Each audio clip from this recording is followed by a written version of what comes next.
Welcome to the NitWits, a weekly roundtable discussion on the Penn State Nittany Lions, now in its 27th season.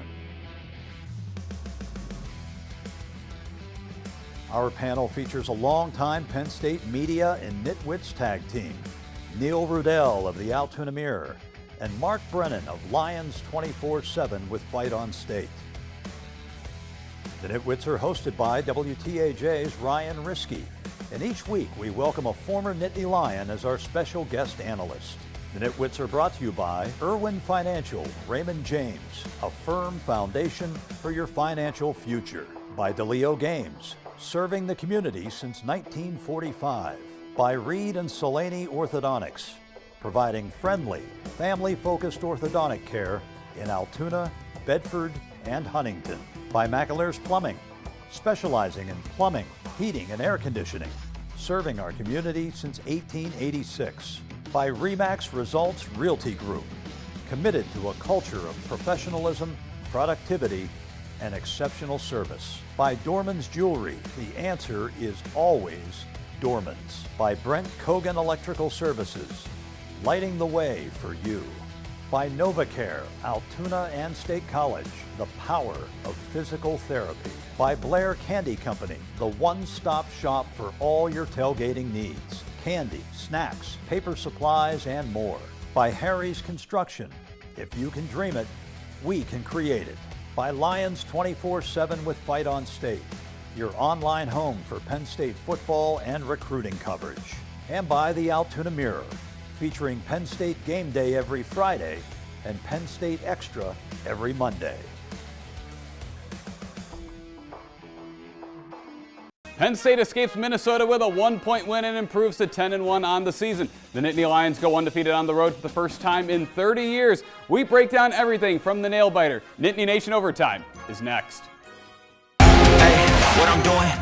Hey, getting right to it. Yeah, the money is talking, I'm flowing, it's coming in just how I do it. Yeah, you know what it is. Hey, we doing it big. Look up, there is no limit, no, we cannot settle for this. Yeah, can't stop, nah, won't stop. Yeah, it's been on live. You don't believe it, just watch.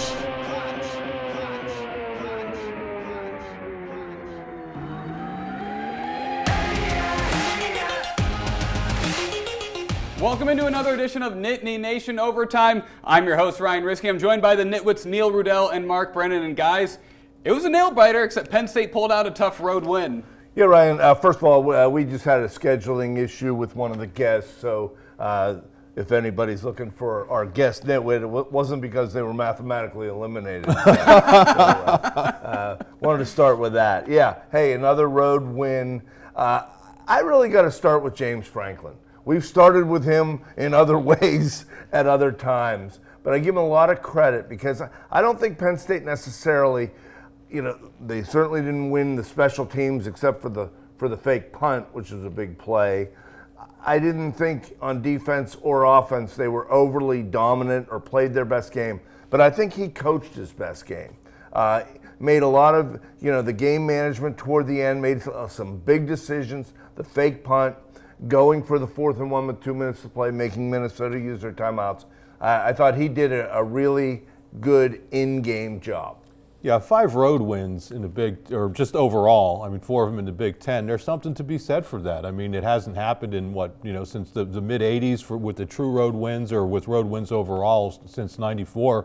And to be able to do that, and it wasn't just in this game. I mean, they pushed a lot of the right buttons against USC, against Wisconsin. They came out in the second half and did really well with a backup quarterback. I mean, the one area where it didn't work was in the Ohio State game. But to their credit, I think they kind of learned from that and improved throughout the end of the season. So here you are, you took care of business, you have one more game to go, and I think if you do that, you're looking at a home playoff game. And one thing that I really liked was it felt like James was coaching to win. He wasn't coaching to not lose, and I feel like that fake punt that basically sealed the deal was a perfect example of that. Yeah, no question. And, when guys play to win, they did it against USC. We talked about it. Maybe the play was the punt against USC. Once upon a time, for sure, it would have been. Yesterday, could have been a field goal to go up 4 with 2 minutes to go and Minnesota with no timeouts left. But, I don't know that James necessarily was super inspired by his defense yesterday either. And I think to put the ball in the hands of the offense, the way the offense responded when it got down, twice in that game was impressive. Yeah, the other thing I liked is you have a backup center as the up man, and he has to make that call, Dominic Rulli. And to have the faith in a guy who's been around for a couple years now that he's going to make the game-winning decision. So, for people who don't know, the fake punt is in. Franklin says, yes, it's available at this point, but if you don't see the right coverage, Rulli's not going to say go with it. He put the faith in the kid to do it, and the walk-on kid made the right call, and you give it to Reynolds, who had a screw-up earlier where he didn't block particularly well and led to a punt being deflected, and the young guy made a play. So it's great when you're winning games when Tyler Warren is the star, or when Singleton or when Aller are starring. But when you have these role players stepping up and doing things, that's a sign of good coaching. Yeah, and I think the fact that it was 4th and 1 made it pretty conducive to go for it there. And also, Rulli made some great blocking, and that play was well blocked. Yeah, and listen, how many of these games have we seen where we've questioned whether Penn State made the right moves or whether the opponent made the right moves? Minnesota ran its punt return team out there instead of the punt safe, which is typically, mostly your regular defense with the return guy. And, they recognize that, and it becomes like a no-brainer to do it. So not only do they get it all the way down the field, and then they're 1 of 11 on 3rd down in that game, and they were 3 of 4 on 4th down, including 3 of them on that ceiling drive. That's good football. Yeah, absolutely. And, you talk about good coaching, and there have been times where James has been outcoached in certain bigger games. He really outcoached P.J. Fleck, I thought, yesterday. Minnesota moved the ball, was in the red zone pretty often, didn't take very many shots in the end zone. And one thing that I also really liked was twice this year, Penn State has been down at halftime in tough road games that they battled back and won. And there's been in previous years, you might not expect them to be able to come back. Yeah, I think we've seen the last couple of years, we saw a certain swagger and confidence from the defense. This year, we're seeing it from the offense as well, and I think that's really, really important. Going back to Neil's point about who outcoached who, I was sitting next to Neil, unfortunately, in the press box, and outside of there not being a press box announcer, which drove him insane, he could not stand the fact that there wasn't a press. He was on P.J. Fleck for not playing to win that game, and I don't think he did. I think you have the number 4 team in there, get after it. But guess what? It played to Penn State's favor, and they were able to turn the tables. Right. How do you not have a press box announcer? First time I can ever remember that. Plus, they had the soda locked up as soon as the game was over. Neil was angry yesterday, or on Saturday. I thought for a while we might be writing about a loss. Yeah. Fortunately, that didn't happen. All right, well, obviously a lot to like from the win. However, the special teams did cause a couple of miscues. We're going to break that down when Nittany Nation Overtime returns. The NitWits are being brought to you by Irwin Financial Raymond James, a firm foundation for your financial future. By DeLeo Games, serving the community since 1945. By McAleer's Plumbing, specializing in plumbing, heating, and air conditioning, serving our community since 1886. And by Reed and Solaney Orthodontics, providing friendly, family-focused orthodontic care in Altoona, Bedford, and Huntington. You're watching Nittany Nation Overtime. Welcome back into Nittany Nation Overtime. Ryan Riskey, Neil Rudell, and Mark Brennan.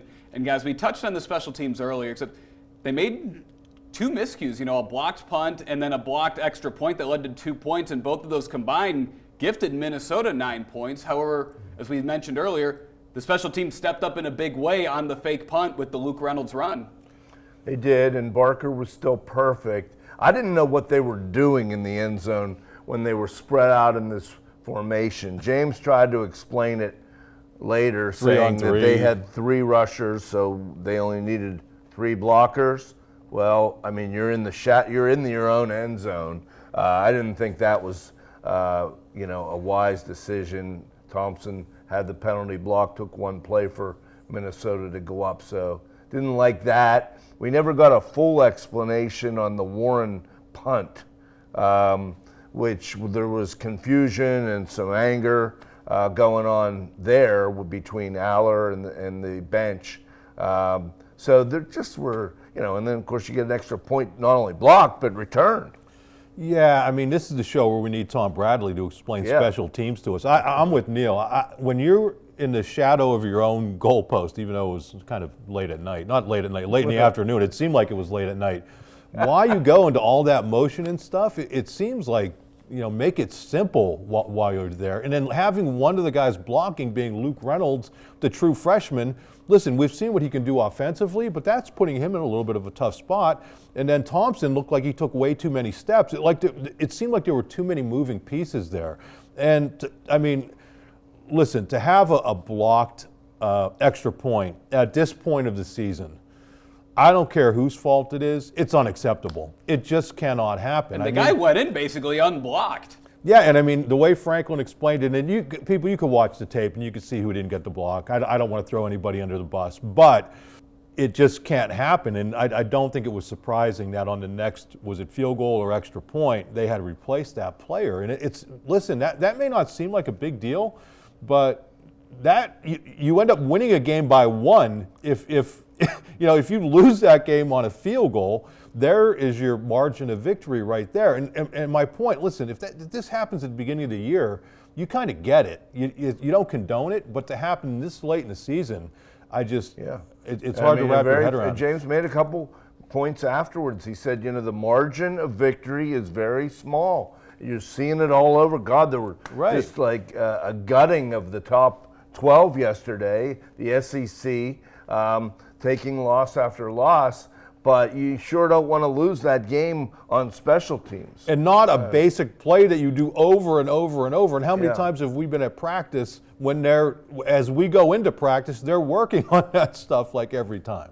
Yeah, and even going back to the punt, I remember thinking when all those guys are moving, my first thought was this just has so many ways it could go wrong. And they snapped it like right away. Some guys looked like they might not have known what exactly they were supposed to do. And as you guys have said, doing it from your own end zone is just not the best idea. Well, the upside after those blunders, you're down 17-10 with a minute to go in the first half, and you go right up the field, and Aller, scores on a tough scramble. They're hitting Warren left and right.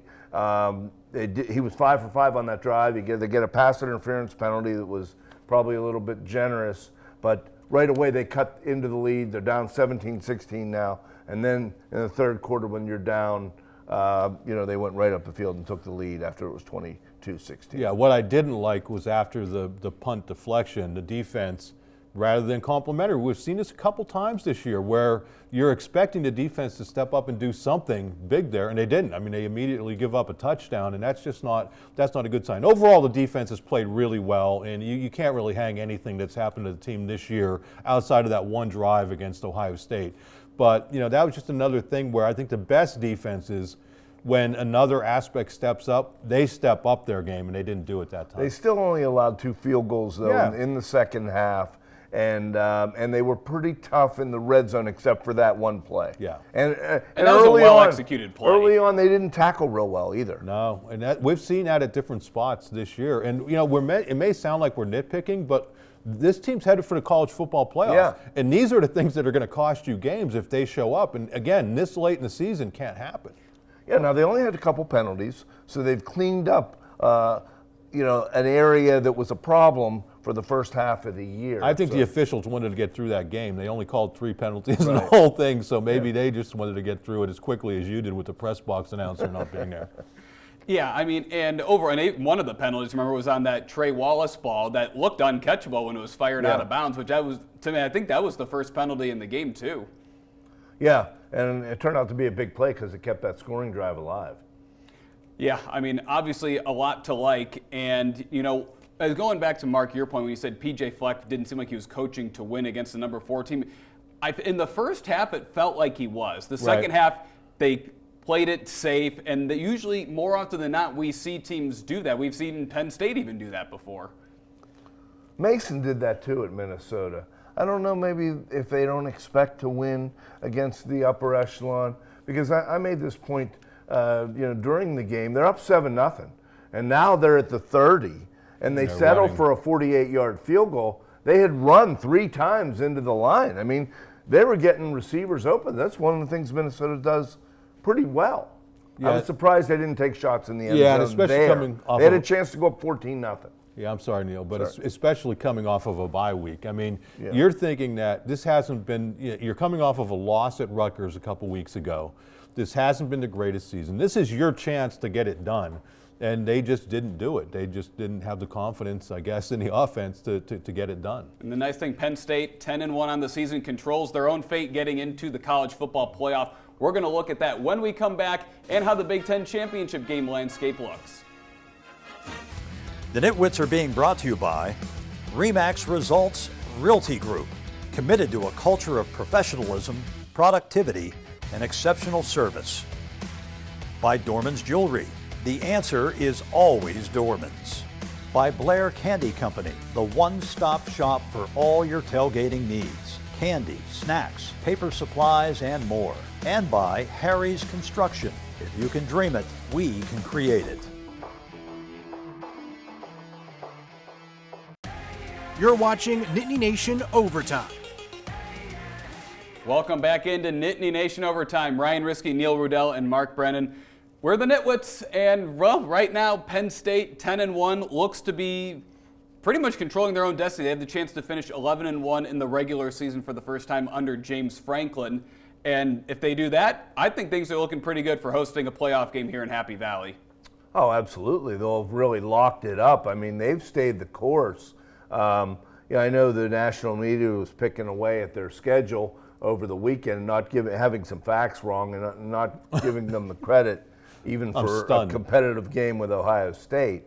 But, it's interesting now. Who do you, as a Penn State fan, who do you root for this weekend between Ohio? Penn State could still go to the Big Ten title game. So if Michigan beats Ohio State, they're a 20-point underdog. They haven't been good. They played well against Northwestern last weekend. But does Penn State want that aggravation of a Big Ten title game against Oregon? I don't think it would benefit them. I think you absolutely do if your goal is to win a national title. Because if you can get that first round bye, I mean, Penn State probably be an underdog to Oregon. But still, if you're able to pull that thing off with Oregon having to come across the country to a place that it's not had to compete, maybe they have played there at some point, but I just think the value of that bye in terms of getting to a national title game, it would be unbelievable to have a college football playoff game at Beaver Stadium. It would be great, especially if they faced an SEC opponent having to come up here after nobody outside of Alabama and Auburn more recently. But I think if you can get that bye, you really want it. Well, I don't know. I mean, the risk reward. I mean, you had a lot of injuries pile up, including a couple more this past weekend. How many games can you ask these college players to play? I get it.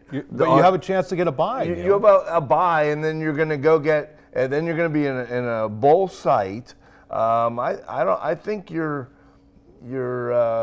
path to success would be to rest up and then play a home game and fuel the fire that way. Here's the thing, so for everybody out there, though, Neil is rooting for Ohio State. He's an Ohio State fan this week. I think a lot of Penn State people will. I'm going to be a Michigan fan. Well, personally, even if they were to lose the Big Ten championship game, I think that's a great time to see what did Andy Kotelnicki learn from the Ohio State game when he played a big opponent, because win or lose, you're still playing in another game.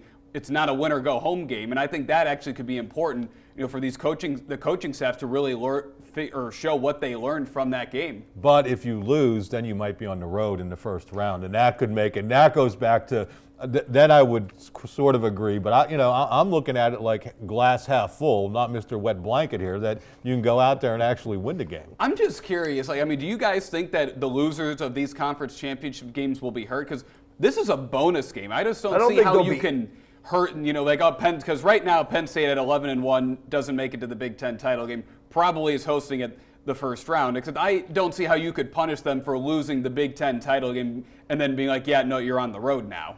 Well, you don't know what's going to happen, though.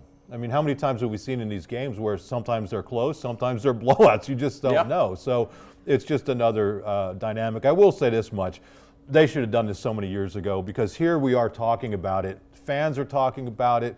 It's just so much more fun with so many different variables that I wish they would have done it years ago, however it plays out. I do like your point about it would give them another measuring stick against a great team.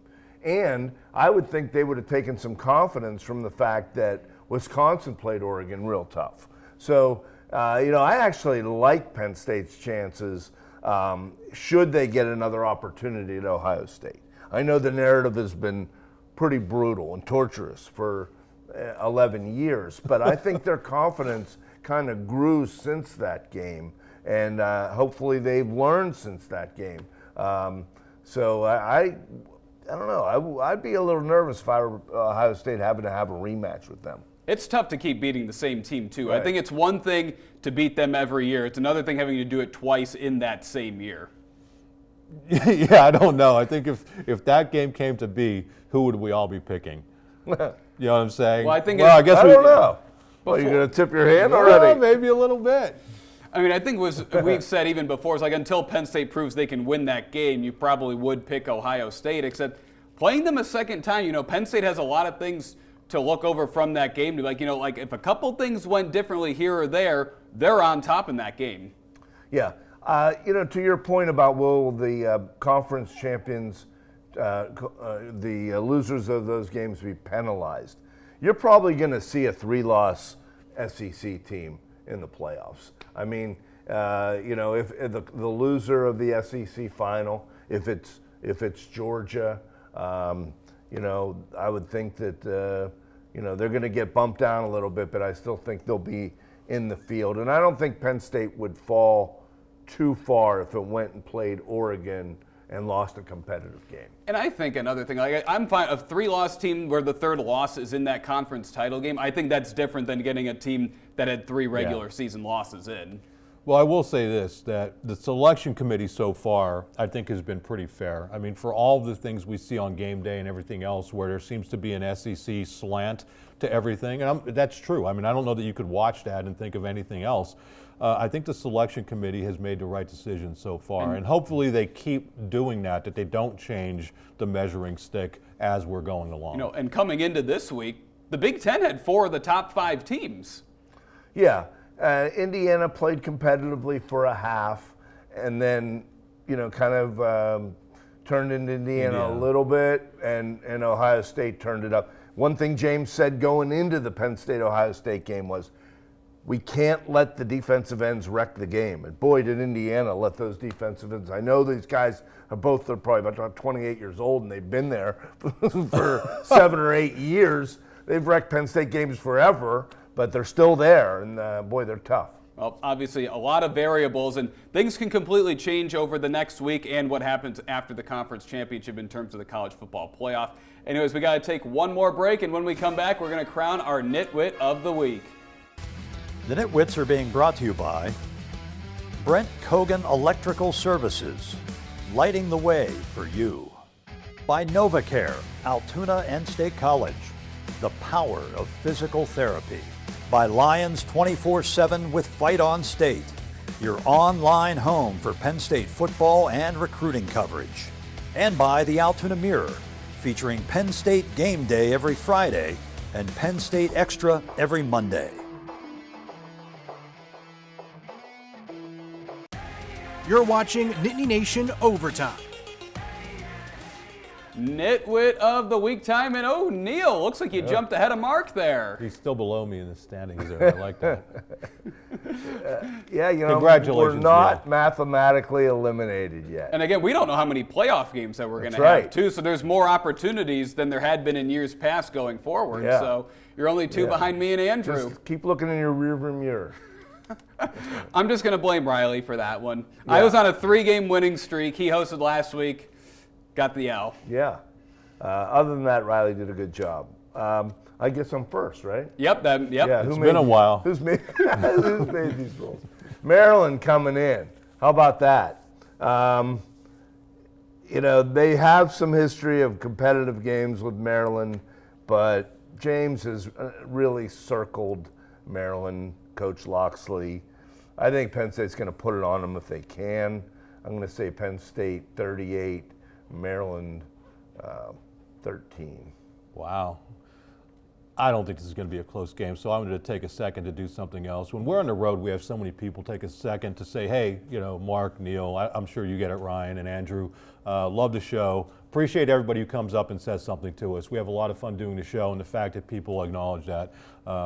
We may not have a chance to do that. I just wanted to make sure that everybody knows how much that we appreciate that. Having said that. Feel the love, man. Yeah, well, hey, listen, I had my pick beforehand, Neil, so I just want you to know I'm not squeezing you too bad, but I'm going to go Penn State 38-10. I think they play well on senior day, and they've had the last few years have done a pretty good job of beating up on Maryland, and Maryland doesn't really have anything to play for, so I like Penn State 38-10. All right, I'm going to go 42-10. I think Penn State wins in a blowout. Well, anyway, that's all the time we have on this week's edition of Nittany Nation Overtime. Don't forget to join us next week.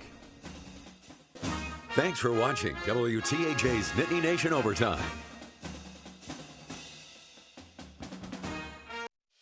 The Nitwits have been brought to you by Irwin Financial, Raymond James, a firm foundation for your financial future. By DeLeo Games, serving the community since 1945. By Reed and Solaney Orthodontics, providing friendly, family-focused orthodontic care in Altoona, Bedford, and Huntington. By McAlear's Plumbing, specializing in plumbing, heating, and air conditioning, serving our community since 1886. By RE/MAX Results Realty Group, committed to a culture of professionalism, productivity, and exceptional service. By Dorman's Jewelry, the answer is always Dorman's. By Brent Kogan Electrical Services, lighting the way for you.